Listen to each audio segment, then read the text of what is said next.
In a shocking turn of events, hundreds of individuals escaped from the Al-Hol camp in Syria last month. This camp holds families tied to the infamous Islamic State, sparking global concerns. The Syrian Interior Ministry stated that Kurdish forces withdrew without proper coordination, exacerbating the situation. However, the Syrian Democratic Forces refuted these claims, labeling them misleading and deflective. They claimed their retreat was necessary to prevent the camp from becoming a battlefield amid rising tensions. Earlier this year, the SDF expressed despair over a lack of international support in combating ISIS activities. Authorities reported over 100 breaches in the camp's perimeter, facilitating escape routes for many. As concerns grow, an internal EU memo raised alarms about potential security risks from these escapees.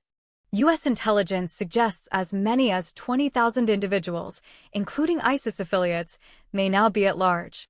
This situation raises critical questions about the fate of ISIS fighters and their families in Syria.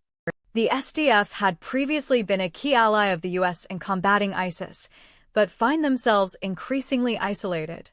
With the U.S. drawdown and a shift in power dynamics, the Kurdish forces are under immense pressure. Recently, CENTCOM facilitated the transfer of over 5,700 ISIS detainees to ensure their security. However, questions linger about the implications of these transfers for regional stability.